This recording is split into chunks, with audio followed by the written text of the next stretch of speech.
Testing. One, Wham, two, bam, three. pow. Oogie loves. Can you hear me now? What was that? Some Oogie loves.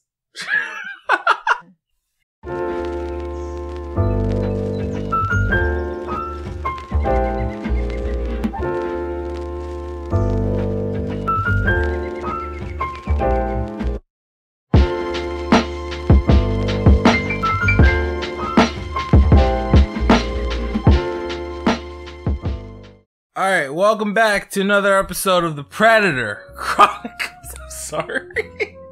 You canceled. I'm sorry, I've been watching a lot of Mr. Gigi lately.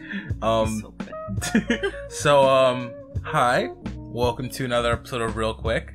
I'm here with the amazing Allison. Hello, everyone. We just came back from seeing Call Me Maybe by Your Name. And we have some we got some opinions.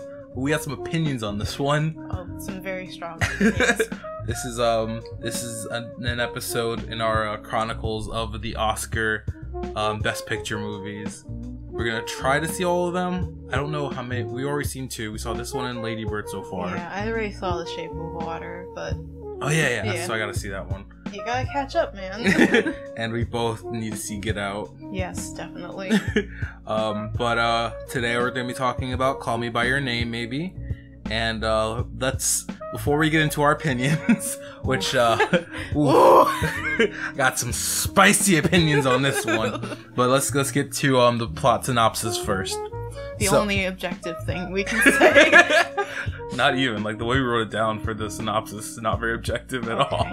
So the plot synopsis is a coming-of-age story about a 17-year-old who falls in love with an adult male in his late 20s, and it follows their borderline illegal love.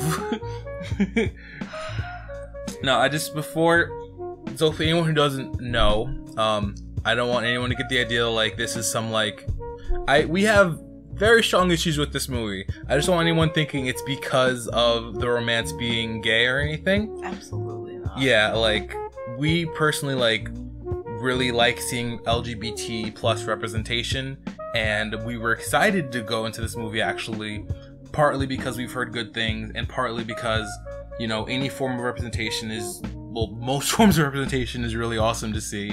I feel like this just did a massive disservice to the community, especially after we had Moonlight win Best Picture last year. Yeah, which was amazing in terms of representation, and now we just took a few steps back with this. Yeah, and it also was we'll get into the plot. Let's let's go into what we thought going in. So I don't know. I feel like this is a common thing with Oscar movies. They aren't as big, so no one really just knows what they're about when they go in. It's like, oh, it's nominated for an Oscar. It must be good. It's about this vague thing that I kind of know.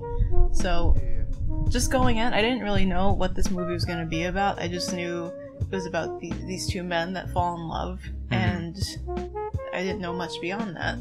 Yeah, it was the same for me. I watched one review by Your Movie Sucks, and he was purposefully vague, which I really respect about his reviews. But we're not gonna be. Oh yeah. This is gonna have spoilers. Just before we get into everything, this is gonna have spoilers. And so I just knew that he really liked it. I think he gave it an 8 out of 10, and I'd heard some good things about it, so we wanted to check it out. And so that's what we thought going in. What did we think leaving?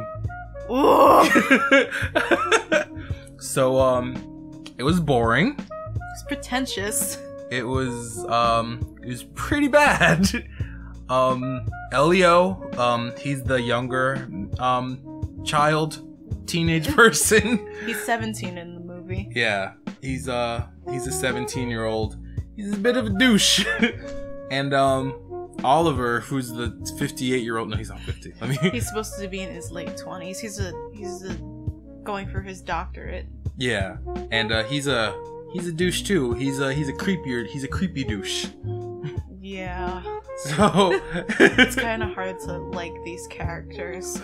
I kind of feel like the point wasn't to like them. True, but even root for them. Yeah, even to care, be invested, you know, in like, because you're clearly supposed to feel bad for Elio or like relate to him at least, but it's like, I don't know, like I never cheated on anyone and then like broke up with them super half-heartedly. But also, I don't know, he's a teenager, so I can kind of forgive him being shitty more than I can forgive Oliver being just awful all around. So let's talk about what worked. The location worked. Yeah. Italy worked. Italy did most of the work in this movie. Yeah. The cinematography is gorgeous. It is. Like the palettes they used and all the colors, like color choices, it was like actually like stunning. Yeah. No, I've been to Italy before and they did it. It was spot on, the representation of it. And just the Italian countryside's so beautiful. It's just an amazing setting to be in. And I love the framing of certain shots. I remember there was one scene where Elio was waiting for Oliver to come back, and he's like under like this bridge made out of like leaves or something like that, or like under like these bushes or something. Yeah. And you can see like this like the dark blue night outside, and he's like covered in shadow completely. And that was just mwah, that was beautiful framing. Like, this is the kind of movie where I would watch it for the cinematography. Just put it on mute. Yeah, kind of like I would watch this movie on mute, like watching the way, as someone who wants to eventually direct, watching how this movie is framed and shot. I thought it was beautiful. They had some really amazing long shots that I kind of didn't even realize were long shots until like I sat down like, yeah, they haven't done any cuts for a while. Sometimes it didn't really work. There's one long shot near the end where Elio's talking to his dad. If you brought it up before, if you want to talk about it. So it's just supposed to be this very heartfelt conversation between the two of them, but you can clearly see the person behind the camera adjusting it because they realize, oh crap, they're slightly out, not in center. So it's just like you see the camera move slightly to the left and up, and that kind of ruined it for me, honestly. Yeah. Because it's just like you're having this really heartfelt moment with a sloppy camera work. Yeah, and the guy, like, it's a very long shot. Like, it's good, like 7 minutes, something like that. So I can understand why you wouldn't want to like waste time re-recording, but it's like, yeah, it's your job too. Yeah. You can't just like have the camera shake like that, you know? Yeah, and this is a pivotal moment in the movie, and you're just completely taking us out of it by reminding us that we're just watching a movie. Yeah. And, you know, we're not there. Yeah, because like, you're not supposed to notice that there's a camera. Like, obviously it's important, but it's like, you can't just have it like shaking like it's a porno and just like reminding everyone that someone's behind the camera filming. So that's one of the things that didn't work. The most of the framing and the shots were amazing, and I want to see more of what this director, and especially more so what the cinematographer has done. But just that one scene was really bad. Yeah. I can't think of any other places where it was noticeably that bad. Yeah, I think overall, I would say like the camera work was stellar. Yeah. Dude. I really hope they're nominated for Best Cinematography. Oh, yeah. Because it would deserve it. Yeah, that all the other awards that's nominated for them. Debatable. So let's get into the main event. Yeah, what did not work in this beautiful movie. Oh my god. Okay. I can't even start. So I had a very visceral reaction to this movie. I thought the beginning like was a little slow, and then some good scenes happened. I was like, okay, I'm gonna like this, but it just takes a hard turn, and I just can't get behind it. Like, it really seemed like it was trying in the beginning to build up the relationship between the two of them, but it just kind of minces around for a little bit. You know, there's the scene where it's like, oh, I shouldn't be doing this. You're a kid.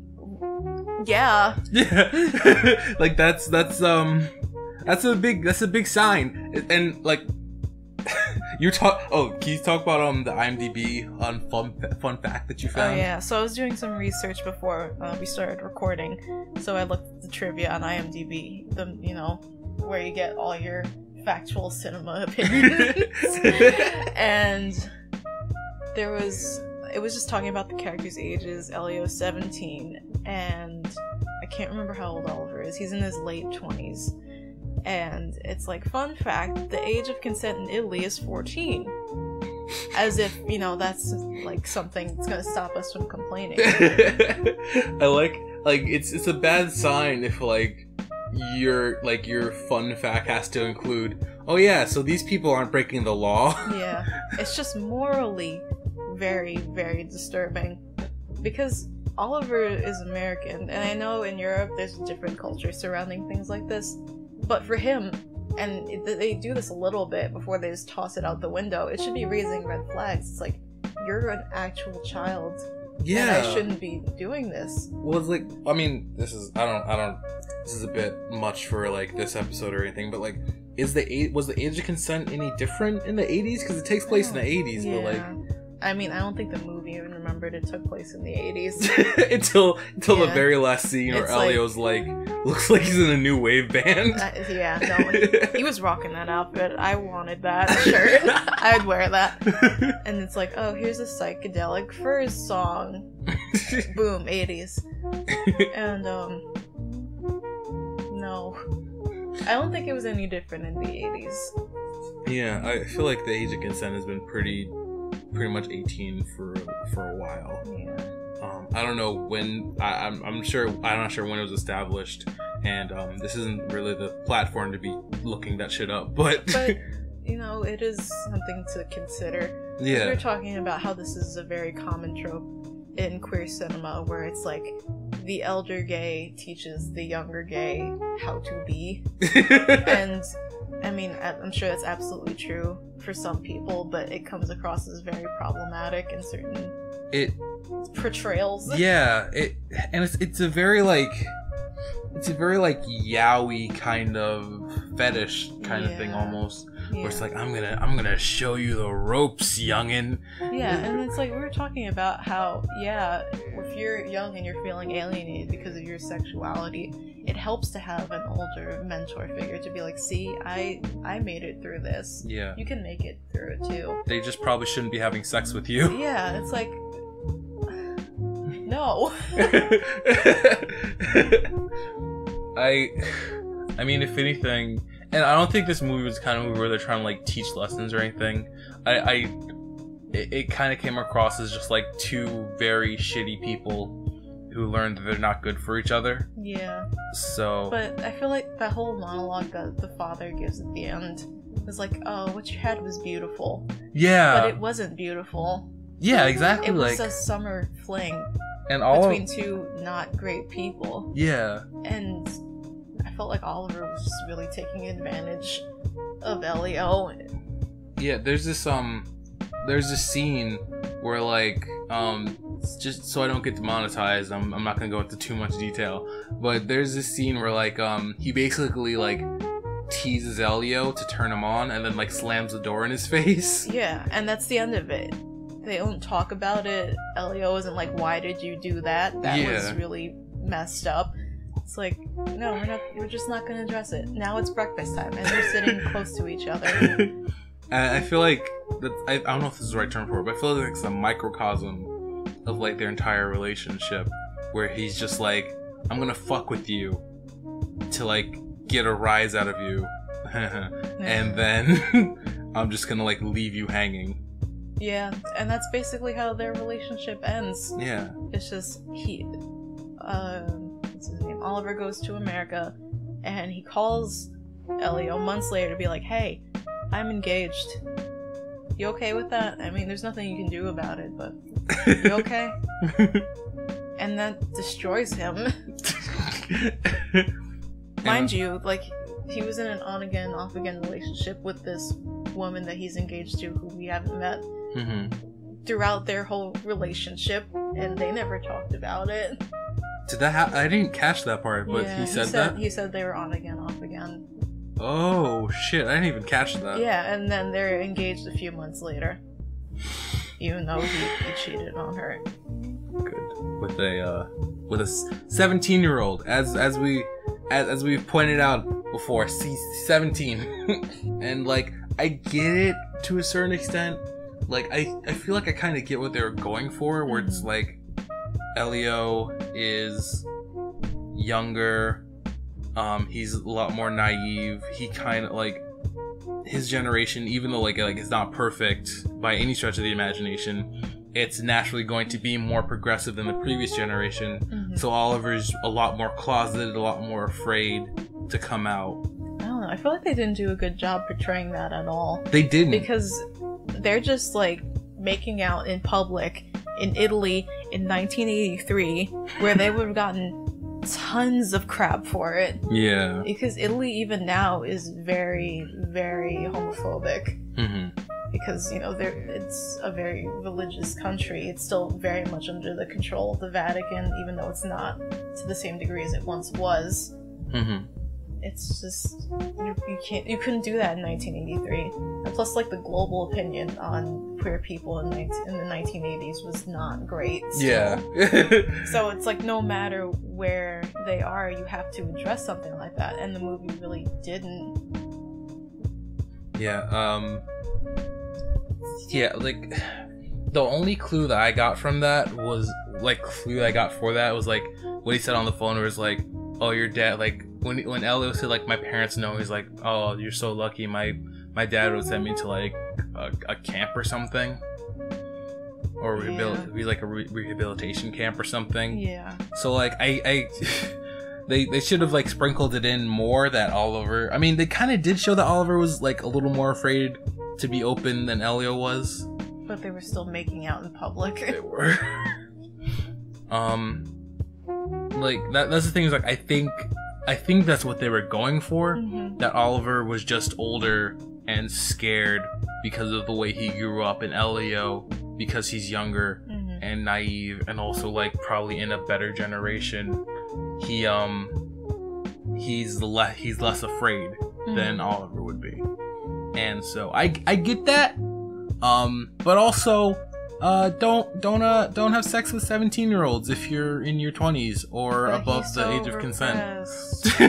That's not an excuse. It's not. It's not. There's like I don't know.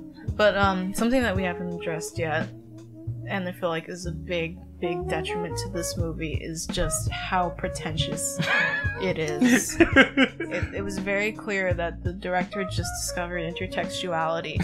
So it's like, oh, look at these Greco-Roman statues. This is how it relates to the plot. Now we're going to talk about French fairy tales from the 16th century. This is how this relates to the plot. I swear at one point they quote Nietzsche, which if you do that, you've lost. It's like, go back to watching Rick and Morty. This is I feel bad because you bought this for me.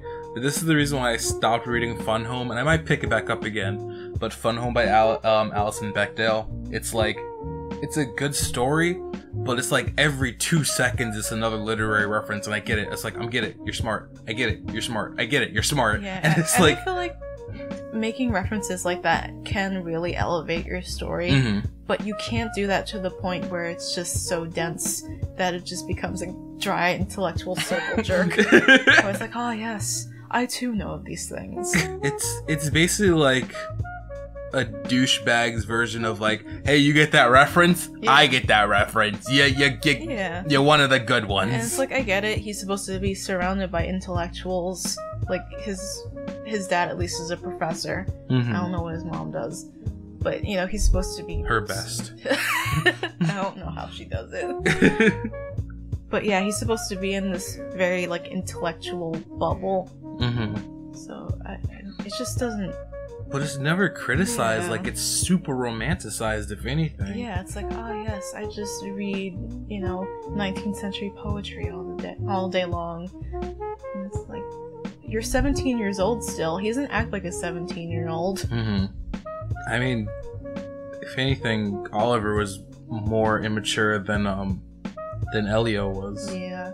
I guess that was something they wanted to do where it's like, oh, this is him coming out of his shell. Mm-hmm. It didn't happen. He just gets rewarded for being awful. Yeah. The thing is, like, was it really rewarded? Because I'm pretty sure he's gay, but he's going with a life that he finds easier.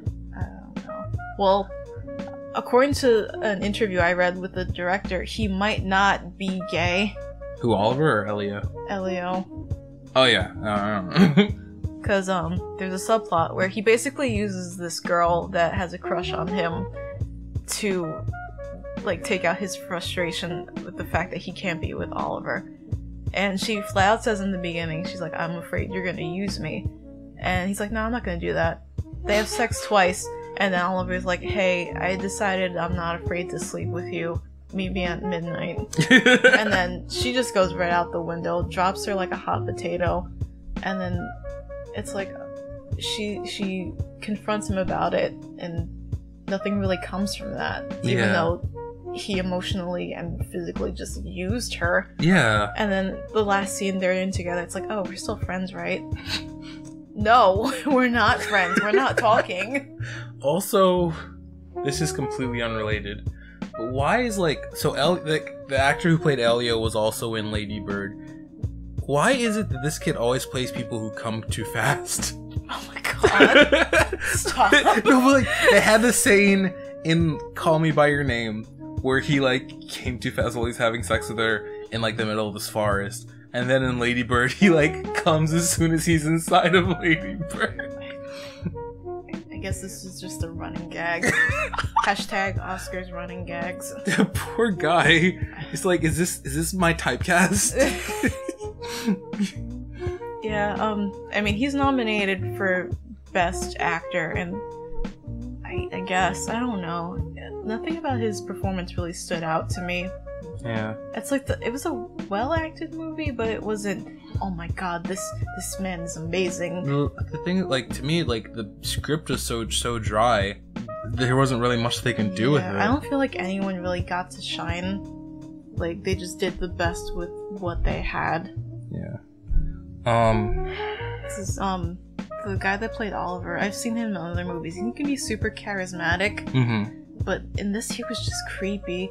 Like, did we talk about the scene where he first hits on him? Not really. Okay, so they're all playing volleyball outside, and I forgot exactly what happened to Elio, but Oliver goes up to him and starts, like, very aggressively massaging and touching his back. So it's like, oh, you have, like, a pinched nerve or something. Let me fix that for you. And he's, like, just super rough, and Elio tries to walk away, and he's, like, pulls him back. Yeah. And it's like, don't do that. Yeah, and later on it's revealed that, yeah, that was his trying to figure out if Elio was interested in him.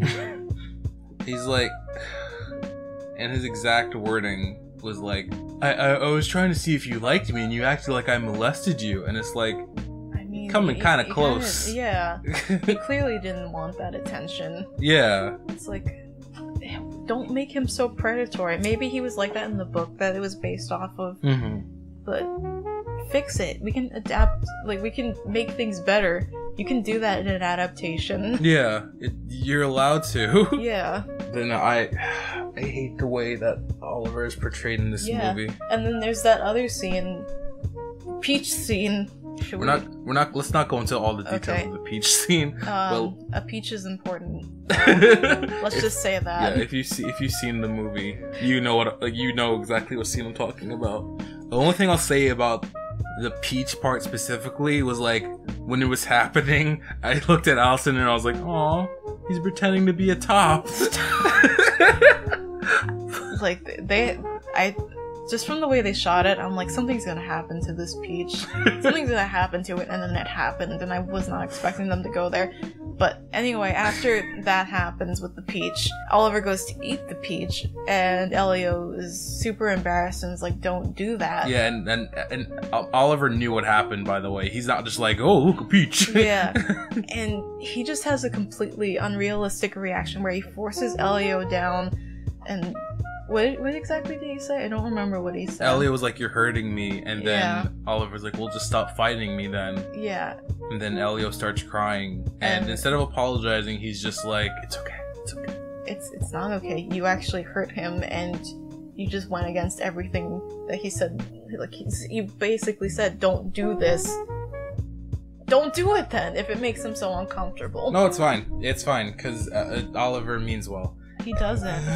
He's so predatory in this. And I can't tell if, like, the narrative you're supposed to, like, he's clearly, like, creepy and predatory. Yeah. But, like, I'm not sure how the narrative is trying to portray him as, like, sympathetic or as, like, what he is, as a creep. Yeah. Because, like, there are points where you're clearly like, no, he's not, it's not cool what he's doing. But then there are other parts, like with the scene where Elio's dad's talking to him and he's like, "Oh, what you guys had was beautiful." And I'm like, no, it's fucking not. Yeah.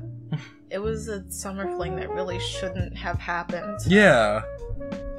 I can forgive Elio for kind of being a douche because he's 17. But no, Oliver is a dick, and like I don't want a movie to like force feed me, like I don't need a movie to force feed me its narrative and tell me like explicitly, this character is a douchebag. But it's like, if you have every other character in the movie saying that what he's doing is okay, it makes me wonder, what do the people who are behind this movie think of this guy's actions? Exactly. Framing is everything. Yeah. And I felt like for most of the movie, well, good portions of it, it was pretty ambiguous. It's like, should we really like these characters? I think it's definitely critical of them at some points. Mm-hmm. But I feel like that whole end scene with the father just exists to solidify the fact that, yeah, this was a good thing. This relationship you had with him, clearly, you know, it was pure love, and it was beautiful, and everyone should strive for that. And like, if anyone who has seen this movie disagrees with that, I would love to hear your opinions on it, like genuinely, because that's how we read it when we saw that scene, with the dad comforting Elio. But I mean, if someone else got something else out of it, I definitely want to hear your opinion about it. Yeah, I mean, clearly this movie is resonating with people. It has amazing reviews on Rotten Tomatoes and IMDb. Yeah. I mean, so did Ghost Story, and that movie sucked. Yeah. We just don't like quote-unquote good movies. Apparently not. Like, we'll spend hours watching, like, movies that people hate together, and then, like, as soon as we get something that's like, this movie's gonna win an Oscar, it's awful. Yeah. I just want good queer films. Yeah. That's all I want. I forget whoever directed Moonlight, but whoever did, have him direct every single gay movie from now on. Yes. Is there anything else you want to say? We can do better. Yep. I agree. So, I'll see you next time on To Catch a Predator.